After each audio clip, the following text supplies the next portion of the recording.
It's time for another episode of the Shaun Tabatt Show, a podcast where I connect you with thought leaders from across the globe, digging into some of my favorite topics like personal development, marketing, spirituality, and pretty much any other shiny object that happens to catch my attention. Today, my special guest is Eliz Greene, and we're going to be discussing her brand new book, Stress Proof Your Life High Performance Under Pressure. Eliz, it is truly an honor. Welcome to the show. I'm so delighted to be here. Thanks for inviting me. And I've had enough coffee today that I will probably be animated enough for both of us, but you bring your high energy game and we'll see what happens when we get to the end of the conversation. Now, this is the first time you and I are actually meeting today. I know you're going to be Mhm. brand new to my audience. So let's kick off our conversation by having you share a bit of the Eliz Greene origin story. Feel free to talk about your superpowers, your special abilities, whatever we need to know about you. Share that now. I think probably the thing that is most important to know is that I am ridiculously excited about stress. I know it That is sounds an odd stressful, to be honest. no, actually, I absolutely love talking, writing, speaking, swapping stories in the grocery store back when we used to do those sort of things about stress. It it is such a big part of my identity and really part of the reason I'm still here because when I was 35 years old and 7 months pregnant with twins, I had a massive heart attack. I was on bed rest in the hospital at the time, which was great because I got wonderful medical care right away. But my heart stopped and I didn't have a heartbeat for 10 minutes, which is a big deal. Fortunately, as I said, we had great medical care right away. They were able to restart my heart with a defibrillator. They were able to figure out what was going on with me and stabilize me. And then my beautiful baby girls were delivered by C section, and I had triple bypass surgery. That's a lot all on one day. It was a changing day for all of us, and it was accompanied by a lot of overwhelm and uncertainty. Having twins would have been overwhelm and uncertainty just alone. But 8 days after my girls were born, we held them for the first time together in the NICU.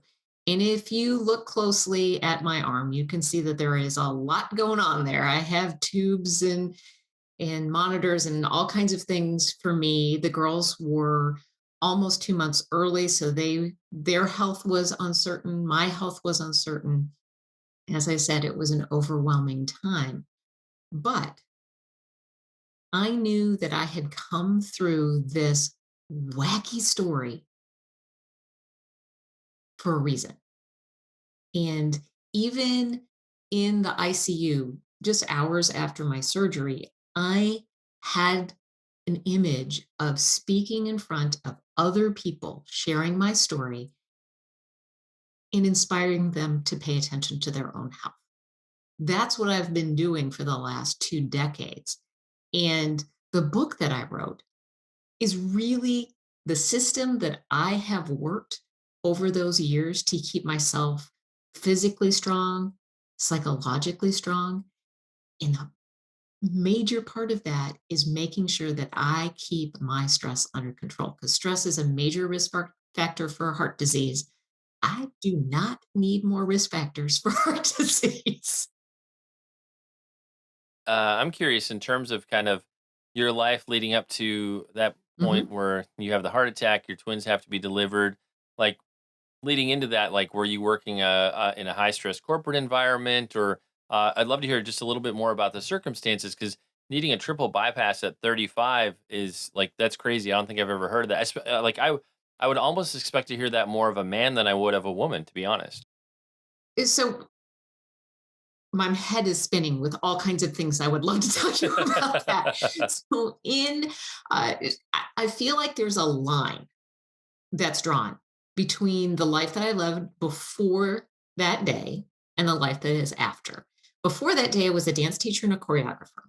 So fortunately, I was in good physical condition. Now, I gained 80 pounds when I was pregnant and spent most of my pregnancy on bed rest. but still my underlying health was pretty good.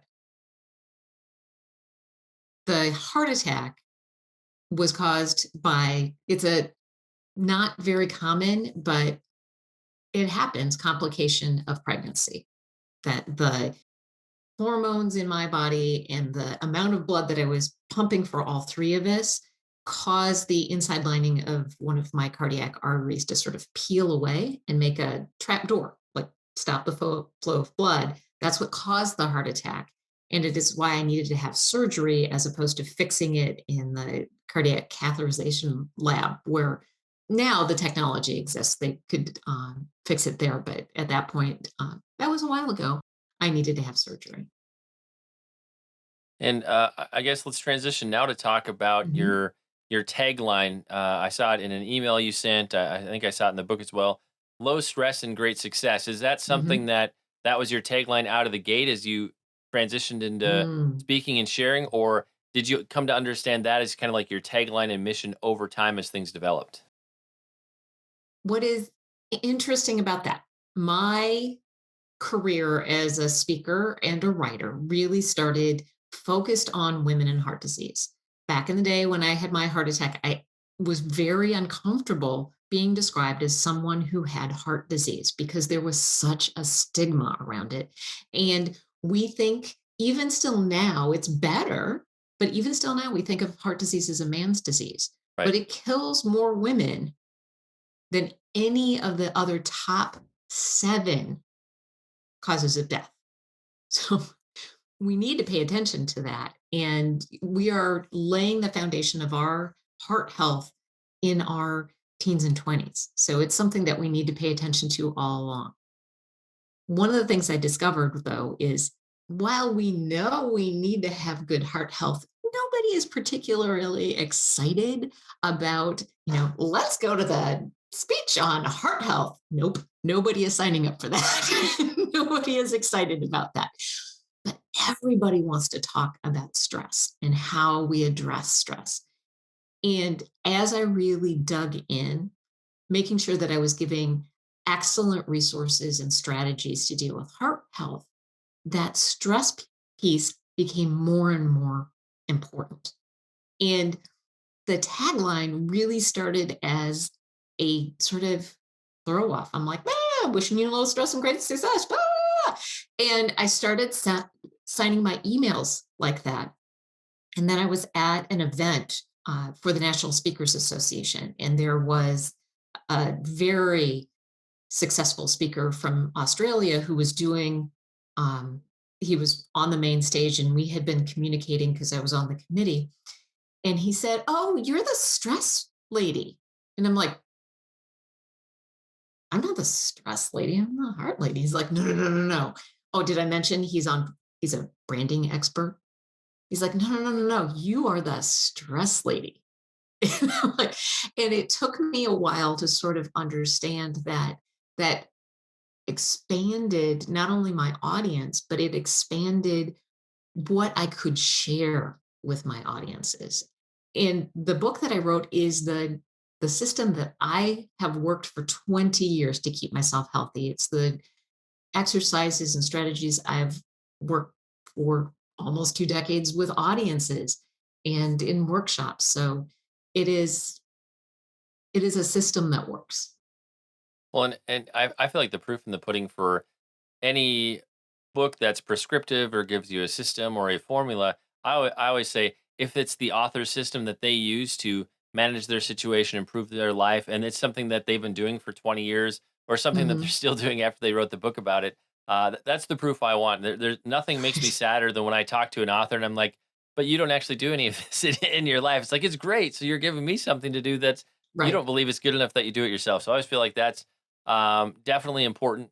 One of the things that kind of surprised me is you describe stress management as a data driven hard skill. I feel like for a lot of Mhm. us, when we think of stress, we think like, oh, well, I need to manage my stress. I need to change my habits. I need to do this. I need to do that. Now, even though I work in Christian publishing now, I came up in the tech support call center world, managing Mhm. call Ooh. centers, and everything we did ran on data and metrics, and it was predictable, and you could control it, and it was wonderful. I love it. Publishing not as Mhm. predictable, So when I saw data driven hard skills, like, ooh, that kind of interests me because I love metrics and information. So um, I guess inform us how there's actually data that ties into all this because that was completely unexpected. I didn't see that coming. Well, as I said, I started out my career working in heart health, and there is a lot of data and research around lowering your blood pressure and controlling your cholesterol and those sort of things. But this piece, this really big piece of your risk factors, stress, didn't really have a lot of data around it. You can find some research on it, but we always hear about work life balance, and that's really the issue. Like, if you could just get work life balance, your stress would be better. That never seemed to be something that I could do. And I don't like giving advice that I can't do. I agree with you completely. So all of those strategies just weren't working for me. So I thought, why don't we do some research on what work life balance really looks like? Because when you know what the problem is, if you have data around the problem, then you can create the proper solution. And really, what I went looking for was, what does that work life balance look like? We got just reams and reams of information from employees and leaders from a wide variety of industries internationally, up the executive ladder and all the way back down, everywhere in the system, men and women, different generations. And when we crunched all the numbers, less than 10% of people said something related to work life balance was in their top stressor. It was overwhelm and uncertainty. And in the last year, overwhelm and uncertainty have absolutely been part of our lives. And that is what causes most of the stress. So it's the pace at work. A call center, oh my goodness, the pace and the expectation of accuracy is so high. That can be a very stressful environment. But stress isn't necessarily good or bad. It is a physical reaction to something in your environment. You don't have a control over it, really. It just happens. Cortisol floods into your system and creates this reaction. So let's say you were driving down the highway and minding your own business in the right lane, and all of a sudden somebody comes screaming down that on ramp and is going to cut you off. You are going to have a stress reaction. That cortisol is going to flood into your body. Your heart rate's going to go up. Your blood pressure is going to go up. Your blood even gets stickier. So if you got in a car accident, maybe you wouldn't bleed to death. All great things when you need to avoid the car. So you get quickly over because your reflexes are faster. You get over into the left lane and you avoid that accident. Great. Now the cortisol comes back down again. And that's what it's supposed to do. Go up when you need it, come back down when you don't. And what's interesting is your body doesn't know the difference between that car cutting you off and a surprise birthday party. Same reaction. So, what I really looked at was, okay, if overwhelm and uncertainty are our top stressors that we really need to address, how can we systematically deal with those stressors, shut off that reaction, and recover? And those are hard skills. You can absolutely look at your stress environment and practice what I call stress ecology, figuring out what are the things in that environment that are very, very important. What are the things that you need to push away and maybe create a little barrier so they don't impact you? If uncertainty is the issue, there's a way of making unpredictable experiences feel more predictable because our brains, we like predictability. And for those times that we can't avoid, how can we tell our bodies, this is a hard skill. How do we tell our bodies that now is the time to get that cortisol down again? All of that put together is stress proof. It's really becoming immune to those stressors in your environment that you can't avoid because there's always going to be. I mean, we've had a year of a pandemic we can't avoid. Yeah, I mean, I like the idea of getting into a situation where there's a lot more intentionality, and Hmm. like you said, we can't necessarily mitigate all stress. Stress is a part of life. Those Yep. physical responses are actually a good thing in terms of dealing with a lot of the things that come our way. Yeah. But if we have, I would say, positive triggers or kind of systems to manage or deal, or things that we can step into to shift our mindset and all sorts of things, we all need that to survive and not only survive but Absolutely. also start thriving again, if we've been in a difficult or a hard place. I guess the next place I'd like to go is just get a sense of some of the tools or Mhm. places you take us in the book to help us kind of assess our different our life, our environments. Just what are some of the things you're going to walk us through there? And after that, I'd like to talk about how do we map a way forward or map a way out of kind of the valley we might find ourselves in. But Right. first, like, what are some of the exercises you take us through to understand maybe some problem areas that we might not even realize are in our lives? Every section of the book has some sort of assessment or exercise in it.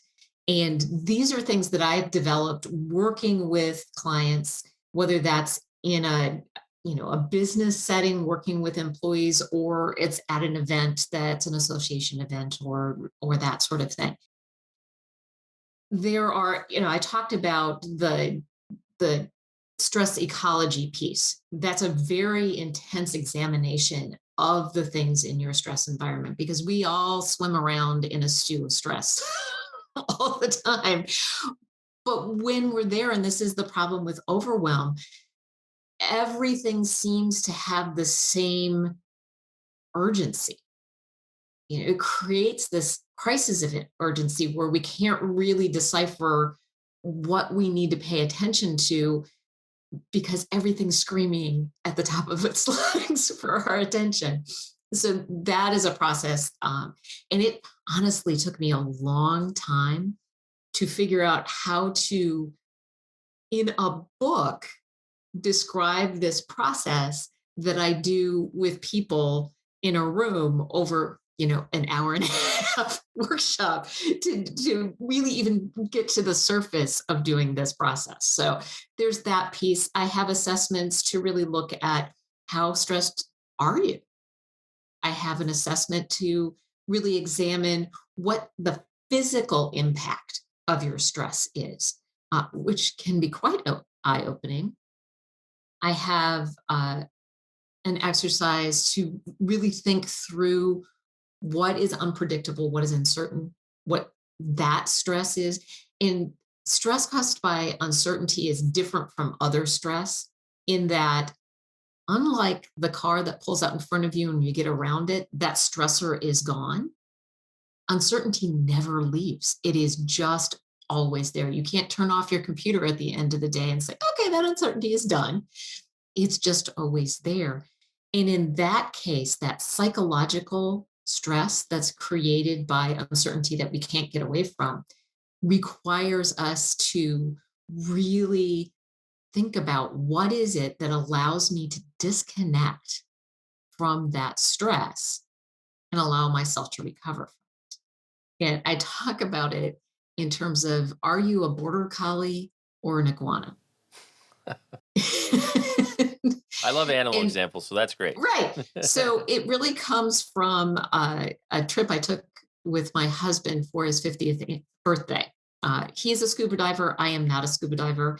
I don't think my cardiologist would appreciate that sort of activity at all.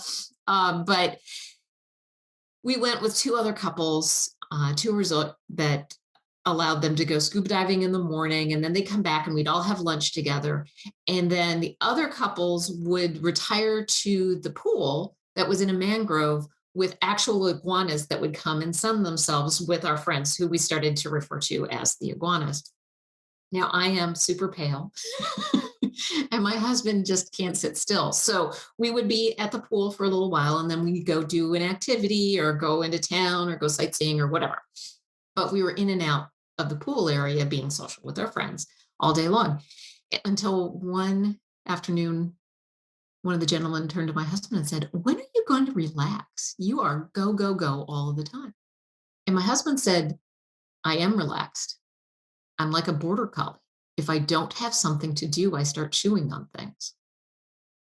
And it's one of those moments in a marriage where you sort of go, oh, yeah, yeah, that makes a lot of sense. And he's not like chewing on things, he's chewing on things. He can't let go of what's going to be in his inbox or whether that project that he delegated is actually going to get done. He can't let go of it unless he's really occupied. And it could be something physically active that causes you to be occupied, or it could be something mentally very engaging that allows you to disconnect. Now, I am a little more on I can hang with a border collie, don't get me wrong, but I'm a little more on the iguana side. I really enjoy sitting and watching the sunset. I can sit for an hour and watch the sunset. I find it really beautiful and calming. And I like also doing things with my hands, whether it's sewing or gardening or doing some, we're painting walls in our house. I find that very soothing, and it gives me that ability to disconnect from the things that are causing me stress. And I also find that I'm a lot more creative. Like if I'm sort of working on something back here while I'm doing the painting, that's excellent time, because when our cortisol level is high, that creative, critical thought doesn't really happen as well because your brain's so busy dealing with all the cortisol. So, those are some of the things in the book that are readily available. And everybody comes to stress with sort of a different focus. And one of the things I'm most proud about in the book is you can enter in wherever you want. It's not really meant to be read cover to cover, although you could if you wanted to. It's really, what do you need? Are you feeling overwhelmed? Well, go to the overwhelmed part. Is your stress really high? Well, let's go to the physical offset piece so that you can get that cortisol level down, and then we can work on the other stuff. So readers can either read their way front to back if they like, or they can choose their own adventure, so to speak, depending on what Absolutely. what they're dealing with at the time. Let's pivot now to talk about. So we do assessments. We figure out where we have some challenges, some problems we need to deal with.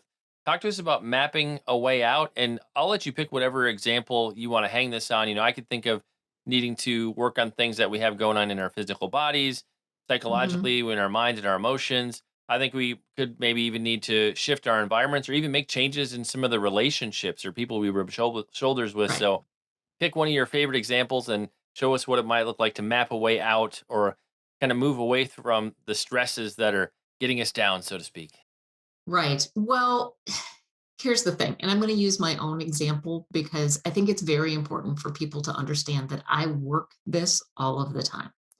And you would think that having a heart attack at age 35 really would have turned me into a workout queen, right? 'Cause, like, that's some scary That was stuff. totally my assumption going into this, to be honest. So no. It really didn't. And, I left the hospital with the instructions to go, and after I finished cardiac rehab, go home and do 20 to 30 minutes of cardiovascular exercise every day in order for everything to heal properly. You would think that would be enough motivation. It wasn't. It wasn't at all. I was carrying around 50 extra pounds. I was tired. And frankly, I just didn't want to. And in my past life, as I had said, I was a dance teacher and choreographer, so I never needed to make special time to get physical exercise. It was part of what I always just did. And so I wasn't doing it until one day when my husband sat me down and he said, honey, I see what you're doing. And more importantly, I see what you're not doing. You're not doing the work that you're supposed to be doing. And I had this whole list of excuses, like I need to do the vacuuming and the blah, blah, blah, blah, blah, all of this. And he said, none of that is important. If you don't do the work, you're not going to get better. And if you don't get better, you're not going to be here. And if you're not here, our family doesn't exist. And honestly, in that moment, I saw all of the moments that I did not want to miss with my family. I wanted to see those little girls go off to kindergarten. I wanted to see them become Girl Scouts and do school concerts and dance lessons and sporting events and all of the things that you think about when you have babies. It was amazing to watch them walk across the stage and get their high school diplomas. I managed not to cry when we dropped them off in their dorm rooms in front of them. Yeah. They are 20 years old and amazing young women, and I can't wait to see what they do next. I look forward to the day when they graduate from college. I look forward to watching them fall in love. I look forward to dancing with my husband at their wedding. I look forward to welcoming their children in our family. And here's the thing, none of that happens unless I do the work to be here. That's what changed it for me. And so that final section in my book is all about finding your because. I will get on the stupid bike and do my 20 minutes because I want to see my girls graduate from high school. I will choose not to eat fried chicken at every meal, even though I really love it, because I want to retire with my husband. When you connect that thing you need to do with something you desire so intently, that's the real magic. Because I tell you what, these people, they are my whole world. I am willing to do anything I need to do to have every moment possible with them. That's the map out. A sobering yet powerful story, and I love that you connected it to kind of finding our why. I kind of Mhm. think across last year, as I look at a lot of the challenges people faced, many people lost their whys. Sometimes our why was I had to Mhm. get up and go to work in the morning. Kind of our normal, let's say our normal triggers, but just the normal kind of guideposts that would steer our days and our weeks and our Oh, months yeah.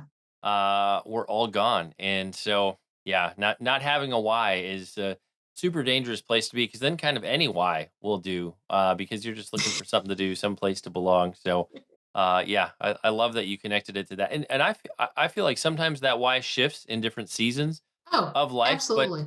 one of the things that amazes me, now I'm 43. I've wrestled with a lot of things through life, and um, yeah, I'm amazed just as getting to interview and talk to so many people all over the world. How many people don't actually have a why, or they're not really Mhm. sure. They're always still trying to find it, and they never quite grasp or arrive at what it was. But when you actually know what that is, kind of calling destiny level what you're aiming towards, then it's Mhm. very and not fair to say very easy, but easier to focus your intent, your energy in that one direction because that kind of becomes your north star that guides everything you do.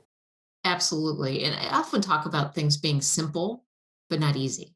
It is Right. simple to make your statement about, I will do this because I want that. Doesn't make it easy.